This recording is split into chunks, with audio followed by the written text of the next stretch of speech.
Good evening. Here's the world news from BGI TV, Baba Bangede Imo TV. I am yours faithfully, Mobile Rebila Lawal. 24th day in the month of February 2022 is the date, and the headlines are the first to be talked about. Reps call for immediate evacuation of Nigerians in Ukraine. We will sack more underqualified teachers as El-Rufai. Unknown gunmen abducts media team covering Enugu LG elections. I have freed over 400 awaiting trial inmates since I became Chief Judge, says Dipeolu. Human rights group calls for measures to curtail ritual killing, internet fraud. Nigerians knock Abiodun over comments on ritual killings. We are being forced to hawk goods by our parents, Ogun underage hawkers. Russian invasion, Nigeria urges citizens in Ukraine to protect themselves. And to foreign story, World Bank sanctions Nigerian firm MD over alleged corrupt practices. Nadoze shines as Falcons qualified for WAFCON, and the news in detail. The House of Representatives called for the immediate evacuation of Nigerians in Ukraine. Russian President Vladimir Putin announced on Thursday a military operation in Ukraine, with explosions heard soon after across the country, and its foreign minister warning that a full-scale invasion was underway. Lawmakers are, however, concerned that there are many Nigerian students in Ukraine who could be caught in the crossfire. The motion was moved by Representative Ahmed Manil during plenary on Thursday, but some lawmakers fear that it may be too late as the evacuation should have been done long ago.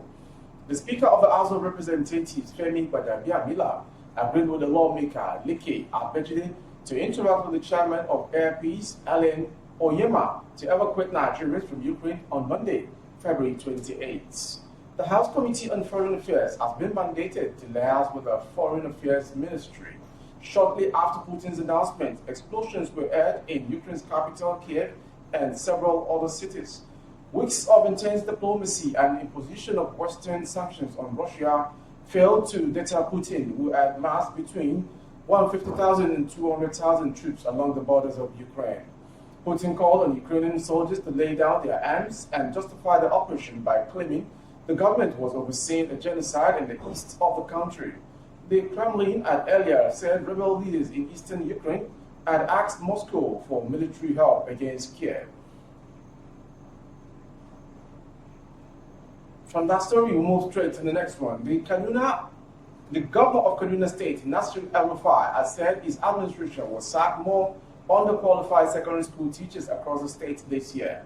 This is as he lamented that some secondary school teachers only have primary school certificate but are teaching in public secondary schools.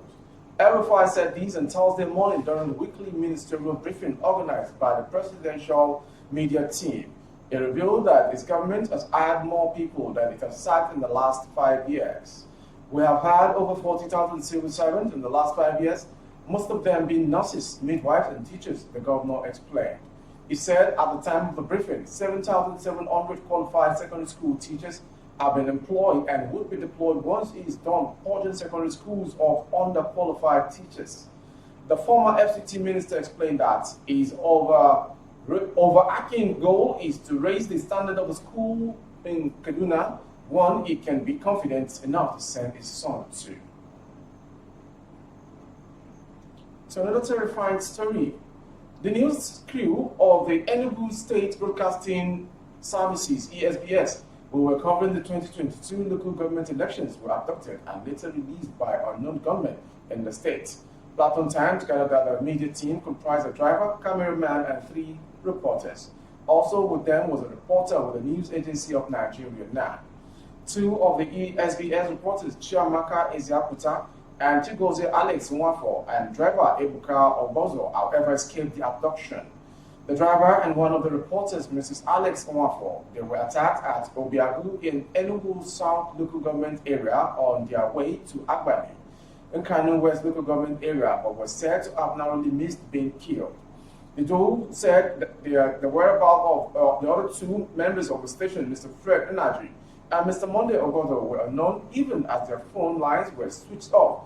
They added that the non-reporter who was with them equally escaped safely. The duo said the government made aware with the station's utility vehicle and camera, as well as the crew's phone, cash, and other valuables.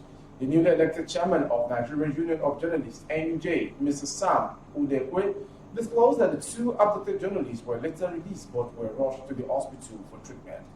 Udekwe, who condemned the attack, stated that journalists work for society and are most times prone to dangers. The local government elections was, however, marked with voter apathy as few voters presented themselves for voting in polling units monitored in Udi, Oji River Council areas as well as within Enugu metropolis, according to reports. The Chief Judge of Ogun State, Justice Mosumola Dipelu, said she had released over 400 awaiting trial inmates since she assumed office. Justice Dipelu said this while inaugurating a 5-man subcommittee with a mandate to profile the way out on ease to the congested correctional centers in the state. Dipelu, who became Chief Judge in 2018, said over 400 awaiting trial inmates have been released so far. Addressing the subcommittee at the State Judiciary Complex in Abeokuta, the Chief Judge disclosed that the inauguration is part of a 7-point agenda at ensuring quick dispensation of justice in the state. She added that at the various correctional centers across the state has become a cankerworm and a clog in the wheel of justice delivery. She noted that it is a virus that refused to vacate the criminal justice system in the state despite all the effort put into it. She further said that since our lordship became the Chief Judge of the state in 2018, jail delivery exercise has been held quarterly despite the COVID-19 pandemic. While charging the subcommittee on diligence, Honorable Justice Dipelu, however, implored them to see this duty as a call to service, admonishing them to work assiduously by not allowing sentiment and other ulterior motives to derail their focus. So another interesting story, a civil society group, Committee for the Defense of Human Rights of the State Chapter, has called on concerned authorities to make efforts to address the uncertain increase in ritual killing and internet fraud in the state.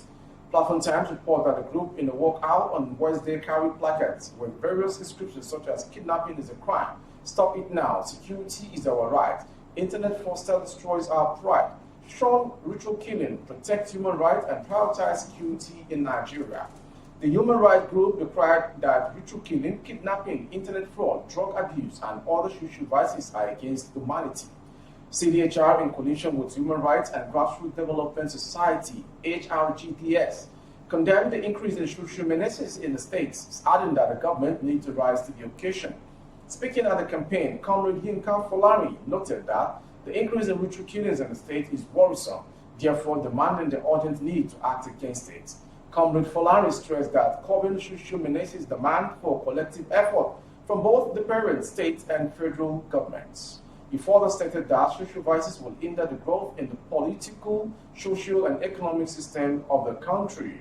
Platform Times further report that the group leader called for punitive measures against the sabotaging act.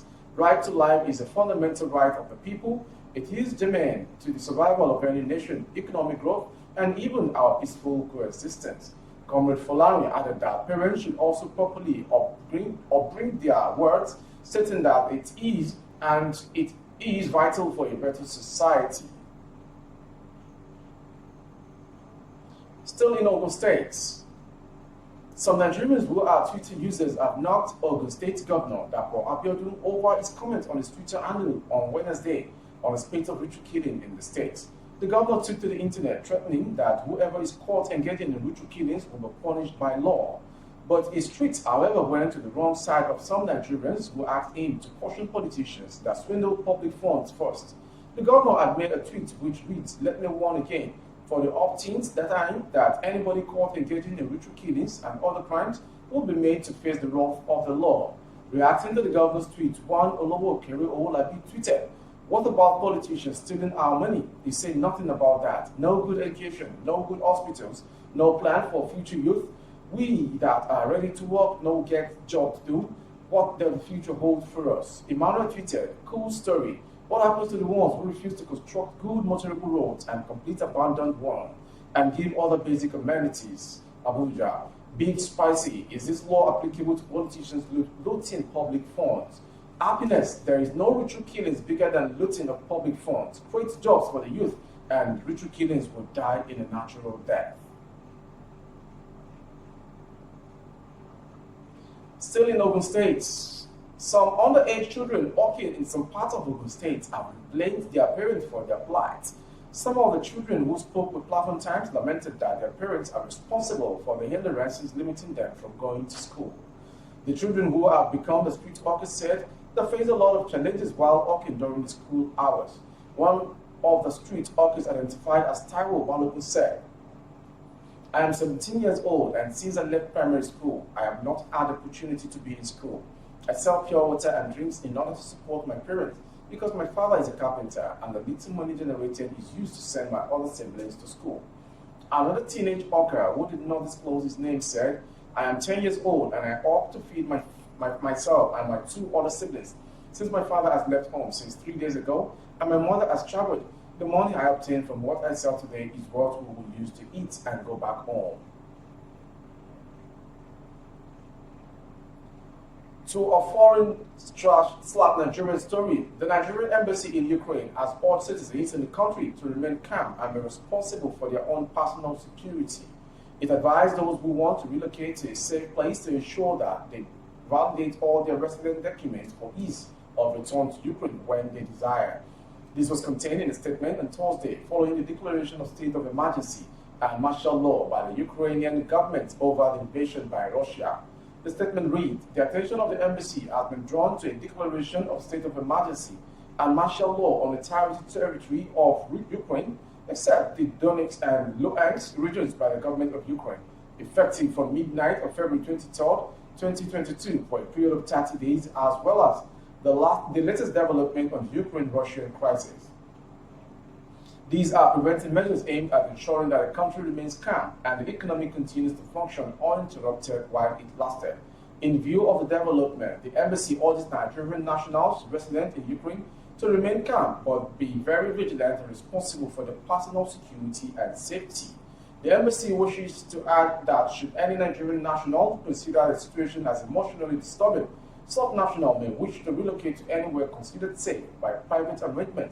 They should, however, ensure that they do all the needful to validate all their resident documents for easy return to the country when desired.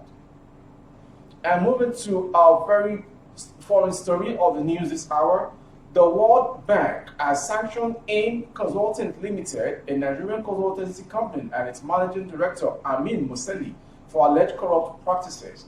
The firm, which was involved in the Nigeria Erosion and Watershed Management Project, was sanctioned for 52 months for improper payment of 12.95 million naira to certain project officials. This was contained in a statement titled World Bank Group Biba's AIM Consultant Limited and its managing director, which was published on the bank's website on Wednesday. The statement read in part, "The World Bank Group today announced the 52-month sanction of AIM Consultant Limited, a consultancy company based in Nigeria, and its managing director, Amin Museli, in connection with corrupt practices as part of the Nigeria Erosion and Watershed Management Project. The sanction consists of a 34-month debarment followed by an 18-month conditional non-debarment.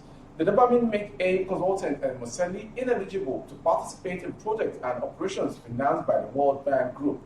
The debarment was made after settlement agreement under which the company and Museli acknowledged their responsibility for the corrupt practices and agreed to meet specified corporate compliance conditions before the end of the debarment.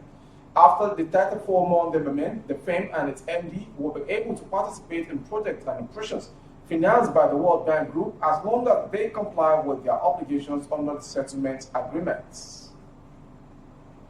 And finally, sports story. A brilliant penalty save from goalkeeper Chiamaka Nnadozie and a late goal from Esther Okoronkwo in the 87th minute at the Stade Robert Champions in Abidjan on Wednesday fired Nigeria through to the 2022 Women's Africa Cup of Nations in Morocco, the Punch reports. The Super Falcons defeated Ivory Coast 1-0 in Abidjan and 3-0 on aggregate to qualify for the WAFCON for the 12th time since its inception in 1991. Randy Waldron's side headed into the encounter with a 2-goal lead, knowing that a draw would be enough to take them to Morocco as they hope to defend the title the last one in Ghana in 2018. Embraced by US-based forward Ifeoma Onumonu from the fourth leg at the Moshood Abiola National Stadium, Abuja, last Friday, had put the nine-time African champions in a commanding position ending into the game in Abidjan. Wardrum made two changes to the team, which defeated the Lady Elephants, with Paris FC goalkeeper Chiamaka Inadozie retaining her position in goal. At the back, the American tactician trusted Houston Dash, Michel Alozie, Leicester City's Ashley Plumter, Deportivo Alaves of Sinachi Oale, and Mix Onome Ebi to keep the high-scoring elephant in check. Atletico Madrid's Rashidat Ajibade, experienced Madrid CFF star Ritsa Chikwelu, and Regina Otto completed the midfield trio. Match winner Okoronko was partnered in attack by Onumenu and CSK Moscow's Francisca Ordega. Ordega thought she had given Nigeria the lead halfway into the first period, but the Nigerian referee Zoera Sile had the goal ruled out. The Elephants had a chance to get back into the game in the 34th minute after Plumter was adjudged to have tripped an Ivorian striker in the Nigerian area, with the referee pointing to the penalty spot. Inadozie saved the penalty, and the rebound off the same player went into the side netting. The Ivorians launched a late onslaught on the Falcons but met a steely Nigerian defense who would not give an inch. The hosts and their fans then had their hearts broken by a late goal from Okoronkwo, which ensured that the Falcons were out of the reach of their host and will be playing at the WAFCON in Morocco. Tunisia also guaranteed their qualification to the WAFCON on a 7-3 aggregate triumph over Equatorial Guinea at the return after a 14-year absence. Togo also secured their first ever qualification to the tournament after a 2-1 aggregate win over Gabon. That was the world news from BGI TV, but before we go, a quick recap of the headlines once again. Reps call for immediate evacuation of Nigerians in Ukraine, I beg your pardon. We will sack more underqualified teachers, says El Rufai. Unknown government abducts media team covering Enugu LG election. I have freed over 400 awaiting trial inmates since I became chief judge, says Dipe Olu. We also brought to you, human rights group calls for measures to curtail ritual killing, internet fraud. Nigerians knock Abiodun over comments on ritual killings. An additional one we brought to you, we are being forced to hawk goods by our parents or underage hawkers. Russian invasion, Nigeria urges citizens in Ukraine to protect themselves. And to foreign story, World Bank sanctions Nigerian firm MD over alleged corrupt practices. And finally, sports story, Inadozie shines as Falcons qualify for WAFCON. Thank you for watching. For more updates on our YouTube channel, the handle is Baba Bagede Imo TV. Kindly subscribe and click on the notification bell to enjoy our broadcast. On Facebook, Bagede Imo with Alawiye Adebayo. Please like and follow the page for you to enjoy our broadcast as well. On Instagram, Bagede Imo _22. For other placement of your goods and services, coverage of event and function, the phone number streaming on your screen is a direct line to book and call for advert placement. Thank you for watching. I am Moriwe Rebila Lawal. Good evening. Oh, na na na.